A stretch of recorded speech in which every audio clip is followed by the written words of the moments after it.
السلام علیکم ناظرین گرامی۔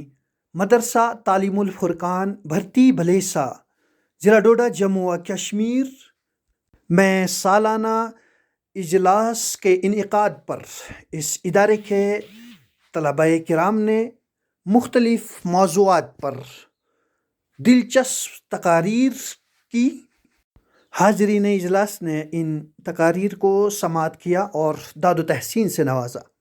آپ سے بھی گزارش ہے کہ ان تقاریر کو سننے کے لیے مکمل ویڈیو دیکھیں۔ ہمارے چینل ملک ٹائمز کو ضرور سبسکرائب کریں، ویڈیو کو لائک کریں، شیئر کریں اور کمنٹ باکس میں اپنے مشوروں سے نوازیں۔ وعلى آله وأصحابه أجمعين خصوصا على خلفاء الراشدين المهديين أما بعد فقد قال النبي صلى الله عليه وسلم ما طلعت الشمس على رجل خير من عمر صدق الله العظيم۔ حضرت صدر محترم علماء کرام اور حاضرین جلسہ، آج میں آپ حضرات کے سامنے ایک ایسی عظیم شخصیت کو موضوع سخن بنانا چاہتا ہوں جس کو معلوم انسانیت کی تربیت حاصل کی، رحمت عالم کے حسین آغوش نے جس کو دنیا کے لیے نمونۂ عمل بنا کر پیش کیا تھا، جس کے قلب و نظر کا ہر زاویہ شمع ایمان اور نور یقین سے مستنیر تھا، جس کی زندگی کی ہر شاخ فکر اسلامی اور مومنانہ بصیرت کی باد سحرگاہی سے نم تھی، جس کا نفس وہ عشق و محبت سے سرشار تھا، جس نے جہانگیری و جہاں کی وہ مثالیں قائم کی جنہیں دیکھ کر دنیا حیران و شدہ رہ جاتی ہے۔ دنیا اس عظیم ہستی کو امیر المؤمنین خلیفہ دوم حضرت عمر ابن خطاب رضی اللہ عنہ کے نام سے جانتی ہے۔ آج کی اس محفل میں اس رعایا پرور بادشاہ کی رعایا پروری کو مستند و مدلل حوالوں کی روشنی میں بیان کیا جائے گا۔ سامعین سی وقار، تاریخی اوراق اس بات پر شاہد ہے کہ خلیفہ اول حضرت ابو بکر صدیق رضی اللہ عنہ کی وفات کے بعد جب حضرت عمر ابن خطاب رضی اللہ عنہ کو خلافت کا تاج پہنایا جا رہا تھا تو آپ رضی اللہ عنہ کسی بھی طرح سے اس ذمہ داری کو قبول کرنے کے لیے تیار نہ تھے، لیکن جب منشاء ربانی کے سامنے سرے تسلیم حل کرنے پر مجبور ہو گئے اور خلافت کا کانٹو بھرا تاج آپ رضی اللہ عنہ کو پہنا ہی دیا گیا تو تہجد کی نماز میں روتے ہوئے اپنے پروردگار سے دیر تک یہ التجا کرتے کہ خداوند مجھے توفیق دے کہ میں تیری مخلوق کی سچی خدمت کر سکوں اور مجھے صلاحیت عطا فرما کہ میں اپنے فرائض کو حسن و خوبی کے ساتھ انجام دے سکوں، اور اگر مجھ سے کوئی کوتاہی سرزد ہو تو درگزر فرما۔ بس کیا تھا، خدا کو فاروق اعظم رضی اللہ عنہ کی ادا پسند آ گئی۔ پھر آپ رضی اللہ عنہ نے خدمت خلق اور رعایا پروری کے وہ نمونے قائم کیے جو آج بھی دنیا کے حکمرانوں کو داد فکر دے رہے ہیں۔ سامعین مکرم، فاروق اعظم رضی اللہ عنہ کی رعایا پروری آپ رضی اللہ عنہ کی زندگی کا سنہرا اور قابل فخر باب ہے۔ الفاروق صفحہ نمبر 59 سے 99 تک مطالعہ یہ بتاتا ہے کہ رعایا پروری اور رفع امت کی خاطر آپ رضی اللہ عنہ کے امت ناپوش میں سے یہ بھی ہے کہ آپ رضی اللہ عنہ ہی دنیا کے پہلے ایسے حکمراں ہیں جنہوں نے بیت المال، قید خانے اور مہمان خانوں کی تعمیر پر توجہ دی، شہر و قصبوں کو آپس میں جوڑنے کے لیے اور مسافروں کے لیے شاہراہیں تعمیر کرائی، منزل منزل پر چوکیاں، سرائے، کنویں اور چشمے بنوائے گئے۔ آپ رضی اللہ عنہ نے بڑے بڑے شہروں میں مسافروں کی سہولت کے لیے مسافر خانے تعمیر کرائے، حوض اور سڑکیں تیار کرائی۔ تاریخی انسانی ذرا بتا کیا چشمے فلک نے ایسا کوئی حکمراں بھی دیکھا ہے جو اشیاء کی قیمتوں کی نگرانی کے لیے خود بازار کا چکر لگاتا ہو؟ اسی پر بس نہیں بلکہ فاروق اعظم رضی اللہ عنہ نے تو اس کے لیے ایک مستقل محکمہ قائم کر رکھا تھا۔ میں آپ تقریر کو انہی الفاظ سے رک سکتا ہوں۔ الحمد لله رب العالمين والصلاة والسلام على سيد الأنبياء والمرسلين وعلى آله وأصحابه أجمعين، أما بعد، وقال الله تبارك وتعالى في الكلام المجيد والفرقان الحميد: أعوذ بالله من الشيطان الرجيم، بسم الله الرحمن الرحيم، طاسين تلك آيات القرآن وكتاب مبين هدى وبشرى للمؤمنين، صدق اللہ العظیم۔ سامعین کرام، السلام علیکم ورحمۃ اللہ وبرکاتہ۔ میں اپنی اقبال مندی اور نصیبے کی بلندی پر نازا ہوں کہ قوم و ملت کے سرخیلو بحر علم کے شناوروں، ملت بیضا کے دردمندوں اور آفتاب رسالت و ماہ نبوت سے عشق و محبت ارادت و عقیدت رکھنے والوں کے سامنے عالم انسانیت پر قرآن کریم کے احسانات کے عنوان سے کتاب اللہ کی انقلاب آفرینی کو بیان کرنے، کلام اللہ کی اثر انگیزی کا ذکر کرنے، رسول اللہ صلی اللہ علیہ وسلم کی مردم گیری کا تذکرہ کرنے کے لیے کھڑا ہوا ہوں، مگر اس احساس و شعور کے ساتھ کہ انداز بیاں گرچہ بہت شوق نہیں ہے، انداز بیاں گرچہ بہت شوق نہیں ہے، شاید کہ اتر جائے تیرے دل میں میری بات، کیونکہ ایک خطیب و دائی کی ذمہ داری صرف اتنی ہے کہ قرآن و اسلام کے حیات آفی روح پاور پیغام کو ادعو الی سبیل ربک کے خدائی حکم کے تحت دیانت و امانت اور اخلاص و ہمدردی کے ساتھ لوگوں تک پہنچا دے۔ دلوں کو پھیرنا تو مقلب القلوب کا کام ہے، راہ ہدایت پر لگانا تو الہ العالمین کی مشیت پر منحصر ہے، جس نے اپنے حبیب و محبوب محمد عربی صلی اللہ علیہ وسلم سے فرمایا تھا کہ انک لا تہدی من احببت ولکن اللہ یہدی من یشاء۔ اے رسول اکرم صلی اللہ علیہ وسلم، آپ جس کو پسند فرمائے اس کو ہدایت پر نہیں لگا سکتے، لیکن اللہ تعالیٰ جس کو چاہتا ہے ہدایت دے دیتا ہے۔ اس لیے ہم کو چاہیے کہ اہدنا الصراط المستقیم کی دعا کرتے رہیں۔ برادران اسلام، میں نے عالم انسانیت پر قرآن کریم کے حسنات کو موضوع سخن بنایا ہے، کیونکہ ہم جس کائنات میں سانس لے رہے ہیں اور زندگی کے لیل و نہار کو فروغ دے رہے ہیں، یہ پوری کائنات قرآن کریم کی مرہون منت ہے۔ دنیا کی یہ ساری رنگیاں، شمس و قمر کی تابیاں قرآن کریم کے طفیل اب تک قائم ہے، ورنہ ایک وقت اس دنیا پر ایسا بھی گزرا ہے کہ دنیا ہلاکت و بربادی کے دہانے پر پہنچ چکی تھی، دنیا والے بربادی کی نگر پر تھے۔ یہ کسی محقق و اسکالر کا بیان نہیں، بلکہ خود خالق کائنات مالک الارض والسماوات نے اس دور کو بیان کیا۔ اس نے قرآن کریم کے ذریعے لوگوں کو مخاطب کرتے ہوئے فرمایا وَكُنْتُمْ عَلَى شَفَا حُفْرَةٍ مِّنَ النَّارِ فَأَنْقَذَكُم مِّنْهَا، کہ تم جہنم کے دہانے پر پہنچے ہوئے تھے، اللہ نے اسے بچا لیا۔ اور بچایا کیسے؟ کہ رسول اکرم صلی اللہ علیہ وسلم کو بھیج کر اور آپ کے قلب مبارک پر اپنے مبارک کلام کو نازل فرما کر۔ اس لیے ہم یقین کے ساتھ کہہ سکتے ہیں کہ قرآن کا سب سے پہلا اور بڑا احسان یہ ہے کہ اس نے انسانیت کو بچا لیا، دنیا کو بچا لیا۔ قرآن کریم اللہ کی سب سے بڑی نعمت ہے، سب سے بڑا عطیہ ہے، پوری کائنات بھی اس کا بدل نہیں بن سکتی۔ قرآن کریم کی نعمت سے بڑھ کر کوئی نعمت نہیں، حامل قرآن رسول اللہ صلی اللہ علیہ وسلم کی بعثت سے بڑھ کر کوئی انعام نہیں۔ اسی قرآن کے نزول کے لیے محمد عربی صلی اللہ علیہ وسلم کو منصب رسالت تحفیظ ہوا تھا، انہیں تخت نبوت پر متمکن کیا گیا تھا۔ اسی قرآن کے لیے آپ صلی اللہ علیہ وسلم کو غار حرا کی گوشہ نشینی میں رکھا گیا تھا۔ دانشوران ملت و مفکران اسلام، قرآن کریم کو اللہ نے فصیح و بلیغ عربی زبان میں عربوں کے درمیان نازل فرمایا۔ غار حرا سے وہی رسالت کا آغاز ہوتا ہے، مکہ مکرمہ محبت وہی بنتا ہے، قلب رسول اس کا حامل قرار پاتا ہے۔ قرآن کریم ایک ایسے معاشرے میں نازل ہوا جو دینی، روحانی، اخلاقی، معاشرتی، تمدنی اور تہذیبی اور فکری زوال کا شکار تھا۔ تاریخ عالم کا سب سے خراب معاشرہ، نسل انسانی کی سب سے ناکارہ قوم، دنیائی فانی کی سب سے گناوانی زندگی کے درمیان قرآن نور ہدایت کا سرچشمہ سعادت، منبع نجات اور وسیلہ مغفرت اور بشارت جنت بن کر نازل ہوا۔ اور عرب قوم جو ضلالت و جہالت، شرک و کفر کے سہارا میں بھٹک رہی تھی، بیت اللہ جو خدائے واحد لا شریک لہ کی عبادت کے لیے بنایا گیا تھا، 360 باطل خداؤں کا مسکن بنا ہوا تھا، اور اس کے علاوہ ہر قبیلے اور ہر گھر کا جداگانہ بت تھا، پتھروں اور لکڑیوں کے بت بنائے جاتے تھے اور پوجے جاتے تھے، درختوں کو سجدہ کیا جاتا تھا۔ اصنام پرستی، افسان پرستی کے متوالے عرب ان معبودان کو اپنی مغفرت کا ذریعہ اور قرب الہی کا باعث کہتے تھے۔ ملائکہ کو اللہ کی بیٹیاں کہتے تھے، اور ساتھ ساتھ یہ بھی کہتے تھے کہ ما نعبدہم الا لیقربونا الی اللہ زلفیٰ، کہ ہم تو اپنے ان خداؤں کی عبادت صرف اس لیے کرتے ہیں تاکہ یہ ہمیں اللہ کے قریب کر دیں۔ سامعین کرام، حضرت علامہ سید سلمان علی ندوی رسول قرآن اور عرب کا نقشہ اس طرح کھینچتے ہیں کہ قرآن کریم دنیا کی سب سے تاریک سرزمین میں سب سے جاہل قوم پر اترا ہے، جو علم و تمدن سے عاری، دولت و ثروت سے خالی، سامان اسلحہ سے محروم اور ہر قوم کی دنیاوی اور مالی طاقت سے تحمایہ تھی۔ قرآن نے 13 برس تک کبھی پہاڑوں کے گاروں اور کبھی پہاڑوں کی چٹانوں سے انسانیت کو آوازیں دی. اس طویل مدت میں اچھی پکار کے جواب میں سب و شتم، سنگریزے اور پتھر، تیر و نشتر، تیگ و خنجر کی بارش ہوتی رہی. برادران اسلام، قرآن کریم نے سب سے پہلے ایوان باطل کے مکینوں کو توحید باری کی طرف دعوت دیا اور کہا یا ایھا الناس اعبدوا ربکم الذی خلقکم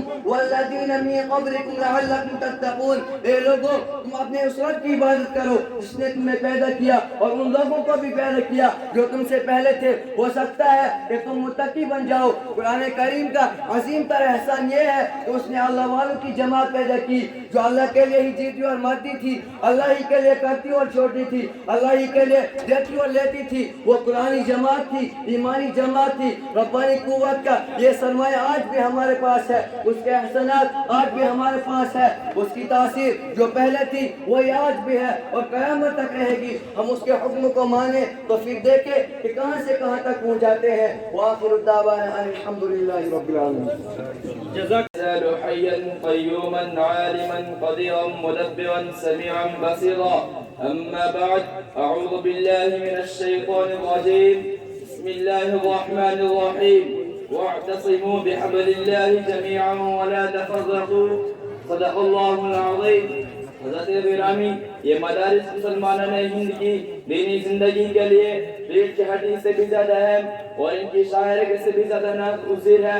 یہ مدارس ہماری کسی نئی تاریخ کا حصہ یا جدید ذہنوں کی پیداوار نہیں ہے، بلکہ انہی مدارس اور خانقاہوں کے بلند نشین علماء اور درویش صفت صوفیہ نے اس نرم قدم میں اسلامی عظمت کا رنگ ڈالا اور یہاں کے ہر چپے چپے پر آفتاب اسلام کی کرنیں پہنچائی ہے.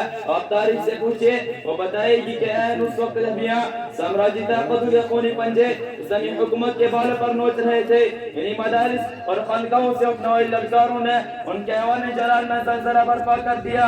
اس کے اقتدار کی چولیں ہلائی اور انہیں ہندوستان چھوڑنے پر مجبور کیا. اب آزادی کی تاریخ کا ایک ایک صفحہ پڑھتے جائیے. اس 200 سال میں اس دھرتی پر ہزاروں سازشوں کے باوجود اسلامی ثقافت کی بقا کی تاریخ پر نظر ڈالیے. آپ کو ہر جگہ انہی مدارس کا فیض اور انہی کے جانوں کا نقش دکھائی دے گا. حضرات، اس عمارت کے ایسے ماحول میں محسوس ہو رہا تھا کب اس ملک سے اسلام کا نام و نشان تک مٹا دیا جائے گا. تو ہمارے علماء کرام اور دینی رہنماؤں نے میراث نبوت کی حفاظت کے لیے انہی درسگاہوں جھوپڑیوں کا سہارا لیا. مظاہر علماء سہارنپور کی پرشکوا داستان، دارالعلوم دیوبند کی علولا، انگریز تاریخ اور نادر کی عظیم الشان خدمات آج بھی اپنی عظمت سے گیت گا رہے ہیں. وہ دیکھ انگریز مصنف لازمہ کرے اس پر اشب حالات میں مدارس سے نبردازمہ ہونے کی ضرورت و اہمیت کو اجاگر کرتے ہوئے کہتا ہے کہ اس دور میں ایک ایسی نسل کی نشو و نما شروع ہونی چاہیے جس کو جسمانی طور پر ہندوستانی رکھا جائے لیکن فکر و نظر میں انگریز بنا دیا جائے. ایسے وقت میں انہی درسگاہوں نے اس حملے کا مقابلہ کیا اور مسلمانوں کی کتنی دیواروں کو سنبھال دیا. اور آج کی حکومت اور برادران وطن کے ایک ویسا حلقہ انہی مدارس کو اپنے گلے کی پھانسی اور راستے کا روڑا سمجھ رہا ہے. اخلاق و محبت کے ان مراکز وطن پرستی اور تعمیر وطن کے جذبے سے سرشان خادمار ملک کو ISI پاکستان کا جھنکے کا الزام توپ رہی ہے. ایک آج کوئی برادران وطن کو اپنی زبان میں پیغام سنا سکتا. ملت کے نوجوانوں، آج سہارنپور اور دیوبند کی مقدس عمارتوں پر چھاپا مار مسلم تنظیموں پر پابندی یہ ہمارے دین و وجود کو ہندویت میں ضم کرنے کی وہ ناپاک سازش ہے جو کلہ برسر پیکار ہے. ٹی وی سینما، اخلاق و لٹریچر اور ہندویت کی داستانوں اور افسانوں کے ذریعے جس طرح تبدیل کرنے کی کوشش کی جا رہی ہے. نوکریوں میں داڑھیوں پر پابندی، اسلامی نام سے عداوت اور ایک خدا کی جگہ وندے ماترم کی جو تعلیم دی جا رہی ہے.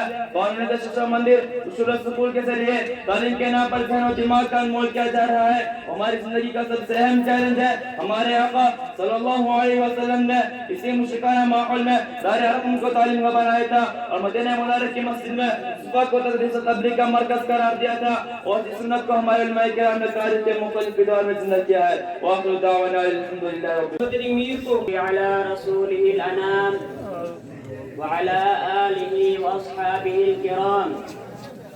أما بعد، فأعوذ بالله من الشيطان الرجيم. بسم الله الرحمن الرحيم. الرحمن علم القرآن خلق الإنسان علمه البيان. وقال رسول الله صلى الله عليه وسلم: خيركم من تعلم القرآن وعلمه صدق اللہ العظیم. وہ معزز تھے زمانے میں مسلمان ہو کر، وہ معزز تھے زمانے میں مسلمان ہو کر، اور ہم خوار ہوئے تاریخ قرآن ہو کر. الہی رونق اسلام کے سامان پیدا کر، الہی رونق اسلام کے سامان پیدا کر، دلوں میں مومنوں کے الفت قرآن پیدا کر. قابل قدر جناب صدر و حضرات، اساتذہ کرام اور برادران اسلام اور عزیز دوستو، میں اس عظیم الشان جلسے میں قرآن کریم کی فضیلت پر روشنی ڈالنا چاہتا ہوں. میرے محترم دوستو، قرآن کریم اللہ تبارک و تعالیٰ کا وہ مبارک کلام ہے جس کی تلاوت دلوں کو فرحت بخشتی ہے. یہ وہی قرآن ہے جس کی تلاوت سے اجڑے ہوئے چمن میں بہار آتی ہے.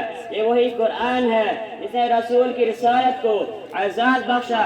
یہ وہی قرآن ہے جس نے ضلالت و گمراہی کی دلدل میں پھنسی ہوئی انسانیت کو رشد و ہدایت کا پیغام سنایا. یہی وہ قرآن ہے جس کی بدولت محبوب حقیقی کی رضا نصیب ہوئی. یہی وہ قرآن ہے جس کی بدولت عمر فاروق رضی اللہ تعالی عنہ کو ایمان نصیب ہوا. یہی وہ قرآن ہے جو ہمارے معاشرتی و سماجی، اخلاقی و سیاسی، اقتصادی و مذہبی، عبادتی و معاملاتی مسائل کا حل ہے. اللہ تعالیٰ نے دین سے متعلق ہر چیز کو واضح طور پر بیان کر دیا.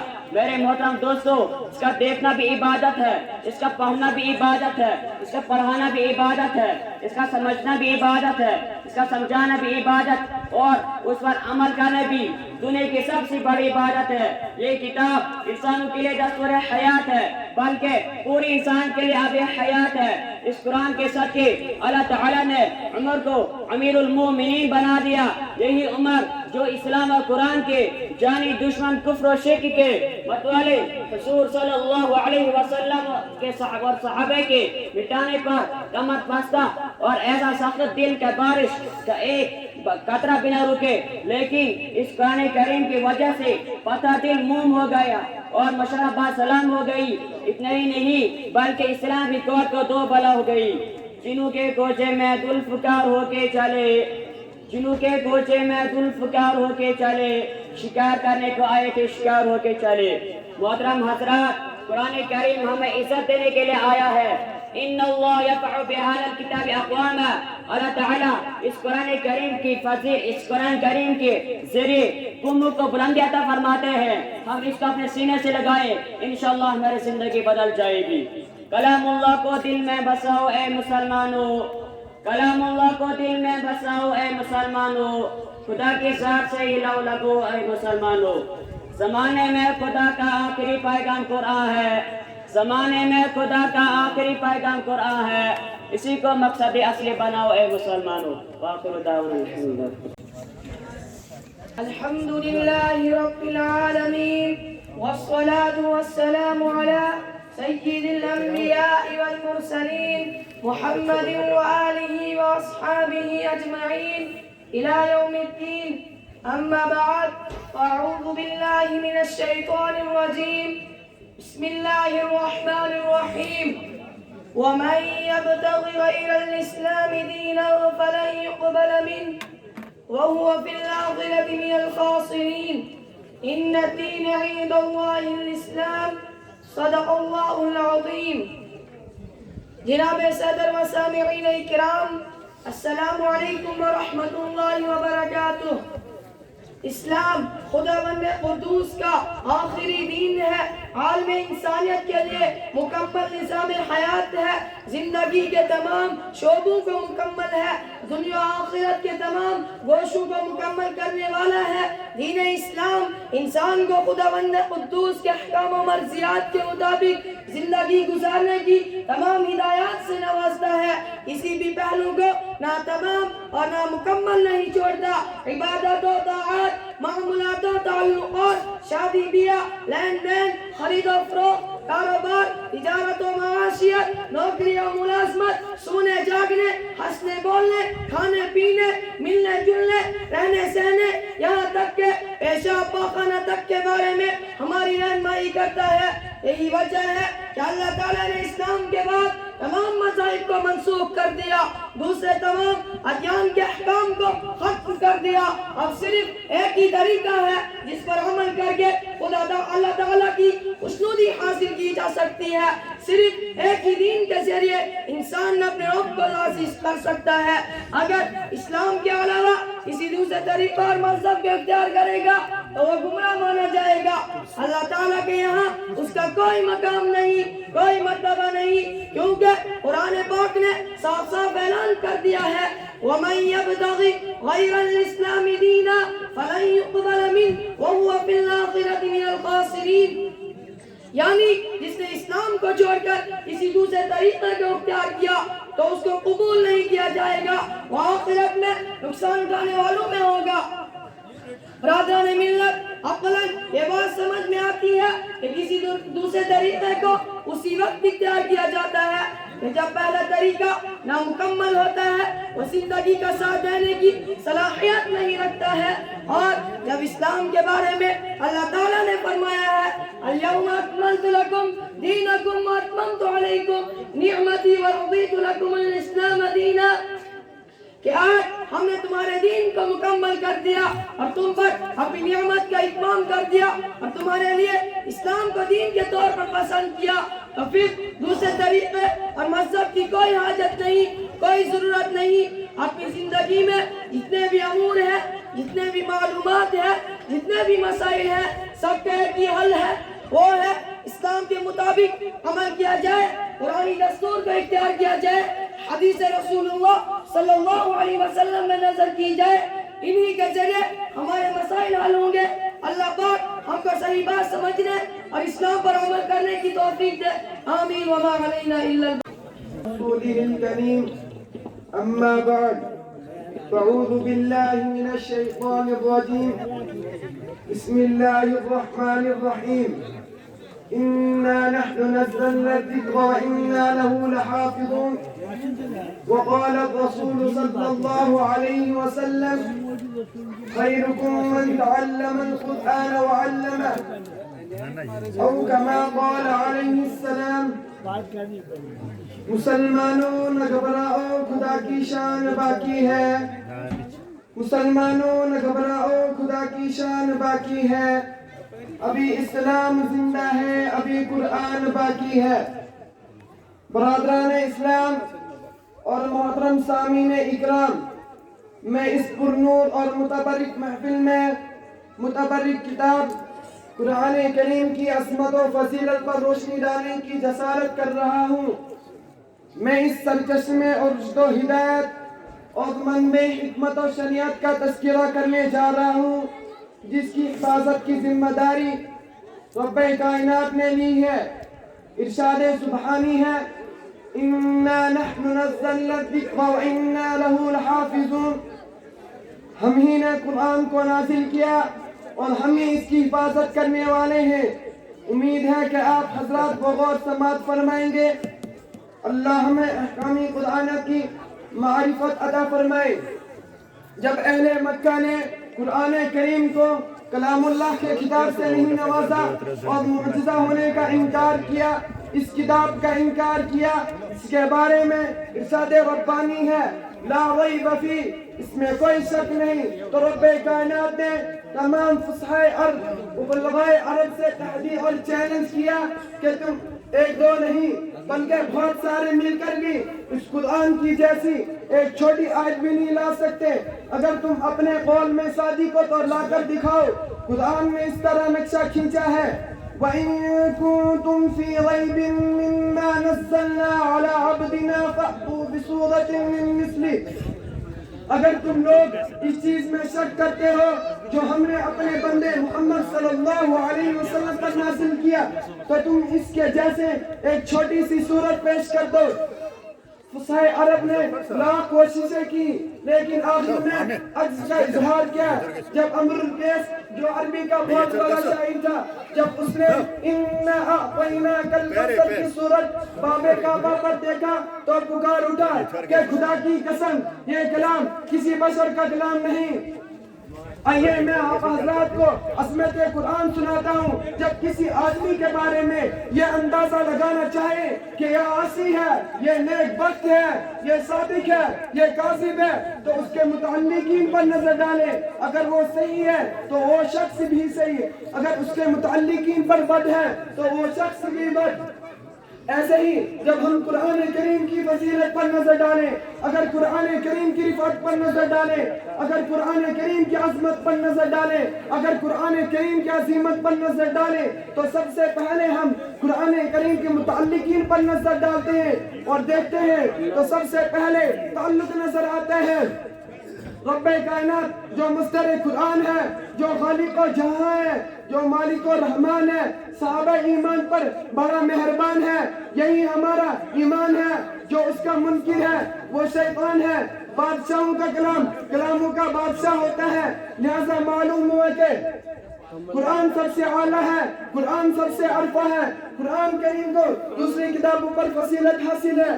آئیے اور آگے چلتے ہیں تو دوسرا تعلق نظر آتا ہے لوح محفوظ جو ایک تختی ہے, عرش کے اوپر ہے.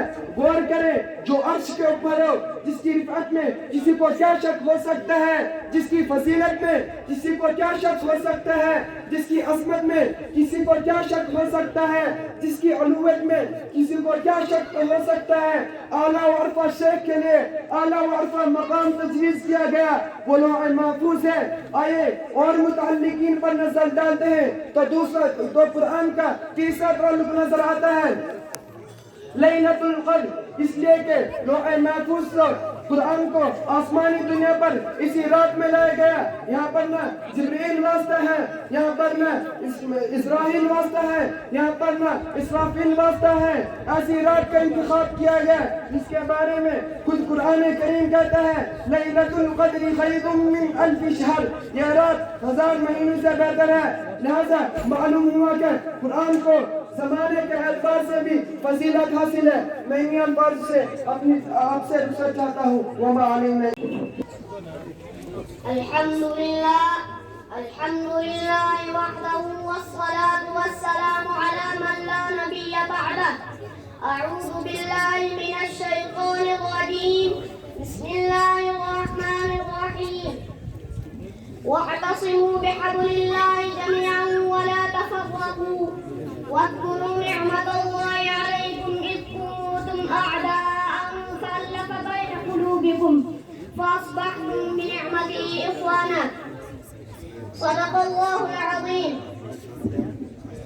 ایک ہو جائیں تو بن سکتے ہیں خورشید و مبین, ایک ہو جائیں تو بن سکتے ہیں خورشید و مبین, ورنہ ان بکھرے ہوئے تاروں سے کیا بات بنے. حضرات سامعین کرام, ابھی جو آیت کریمہ تلاوت کی گئی ہے دنیا میں بسنے والے انسانوں کو درس عبرت دے رہی ہے کہ اللہ کی رسی کو مضبوطی کے ساتھ متحد ہو کر تھام لو, تفرقہ بازی سے رک جاؤ, شراکہ بندی عام کر دو. انتشار و افراح جس قوم اور ملت نے اختیار کیا اس قوم اور اس ملت کی ہوا اکھڑ گئی, اور جس نے اتحاد جیسی نعمت کو قائم و دائم رکھا ہمیشہ ہر وقت کامیاب و کامران رہے. رب دو جہاں مالک تو سما کا فرمان انما المؤمنون اخوة فاصلحوا بین اخویکم. ہر آن ہمارے خیالوں و خوابوں میں ہونا چاہیے. اگر کوئی مسلمان رنج و غم میں مبتلا ہو تو دوسرے بھائی کو اعادت کرنی چاہیے. اگر کوئی بھائی بیماری کی وجہ سے کرا رہا ہو تو دوسرے بھائی کو اعادت کرنی چاہیے. نبی دو عالم کا فرمان المسلمون کجسد واحد ہمیں سبق دے رہا ہے کہ مسلمانوں تم ایک ہو جاؤ. اگر اتحاد و اتفاق کی دولت تمہارے ہاتھوں میں رہی اور اپنے اتحادیت و یکجاہیت کو باقی رکھے گروہ بندی سے باز رہے تو فوز و فلاح خیر و صلاح ہماری قدم بوس ہوگی. ایک تجربہ کار شیخ نے اپنے جان فرزند نوجوان کو وصیت کرتے ہوئے فرمایا اے بیٹو ایک مضبوط رسی لاؤ. رسی منگا کر بوڑھے باپ نے کہا تم سب مل کر اس رسی کو خوب طاقت لگا کر توڑو. سب بیٹوں نے زور آزمائی کی اور پوری طاقت سے کھینچتے رہے پر اس رسی کا بال بیکار نہ کر سکے. اس کے بعد بوڑھے باپ نے کہا اس رسی کی گرہ الگ الگ کر دو. جب اس رسی کی گرہ علیحدہ ہو گئی تو پیر خردمان نے اپنے سب سے چھوٹے بیٹے سے کہا اے بیٹے اس رسی کو توڑ. چھوٹے بچے نے نہایت آسانی کے ساتھ توڑ دیا. درد دل کے واسطے پیدا کیا انسان کو، درد دل کے واسطے پیدا کیا انسان کو، ورنہ اطاعت کے لیے کچھ کم نہیں۔ وآخر دعوانا